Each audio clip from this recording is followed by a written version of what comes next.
So we're live, and I'm going to be talking about the Oculus Go. So this headset came available today, and basically, it's 199 for the 32 gig, and it's 249 for the 64 gig. I got the 64 gig because I don't want to have to worry about storage space. Um, Quick run through, this is a standalone headset.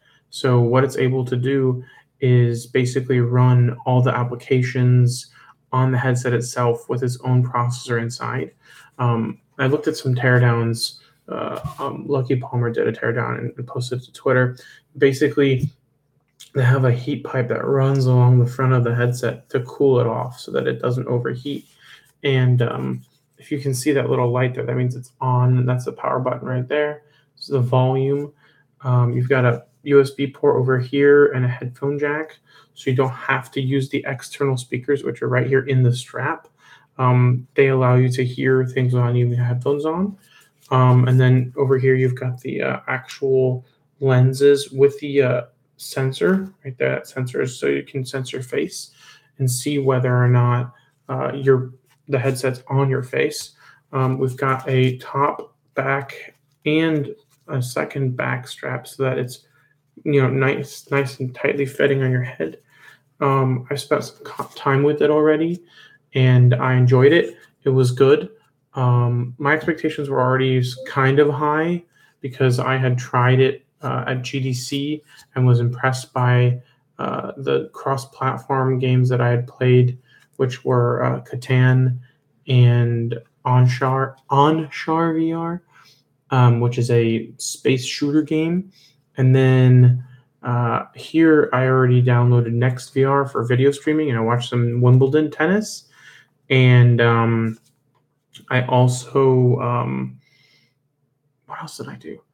I played some mini golf with Cloudlands mini golf, which I have played on the Vive on my PC. I was a little bit more involved, but once you figure out the interface and how to use it right, with the the user experience and the just gameplay, it was actually pretty fun. I also did some big screen VR, which is also a game that you can get on Oculus Rift or Vive.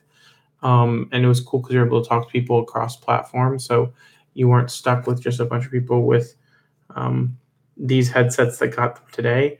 And I think that's part of Oculus's strategy, is to allow Oculus Rift users and Oculus Go users to be able to essentially communicate and play with each other.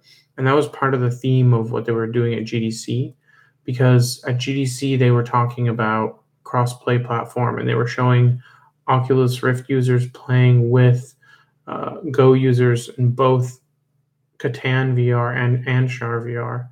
And I think that their long-term strategy is to push more cross-platform, because then they'll be able to get enough critical mass on the user base with a 199 headset that will actually help drive up the utilization of all the headsets that they make, including the Santa Cruz, the Oculus Rift, and the Oculus Go. Other than that, it's a pretty well-balanced headset. It's not too front heavy. I only wore it for about 20, 30 minutes, but it didn't get considerably hot. Most of the heat seems to be in the front, which means it's also as far from your face as possible, which is good. I'm not sure what material this is, but it feels different than this plastic. I feel like this might be a little bit more heat conductive, which would make sense because they're using it as a dissipation surface for heat. The cool thing is you can also replace this front piece here and put a little gap, a little stopper in there that comes with the headset to make it fit your glasses better. Other than that, I think it's pretty good for $199. Head tracking is still fantastic. Probably the best feature of this headset. And the controller is pretty good, but it's not sexed off. Not like neither is the headset. So there's no ability to move around in a room or in a space. You're pretty much stuck in one spot. But for video consumption, it's great.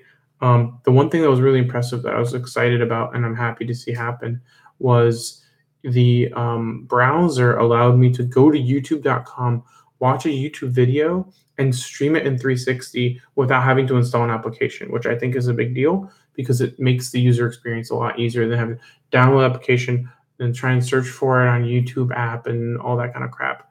But overall, first hour or two with this headset has been pretty positive, and I'm excited to take it with me to LA when I go to VR LA this week, and I'll use it on the train and see if I get any weird reactions. But yeah, it's been pretty positive, and this is just kind of a short preview of what I've found this headset to be so far. And I will update you guys if I have any more to say or any more positive or negative things to say, in over the next couple weeks. So yeah, thanks a lot for watching.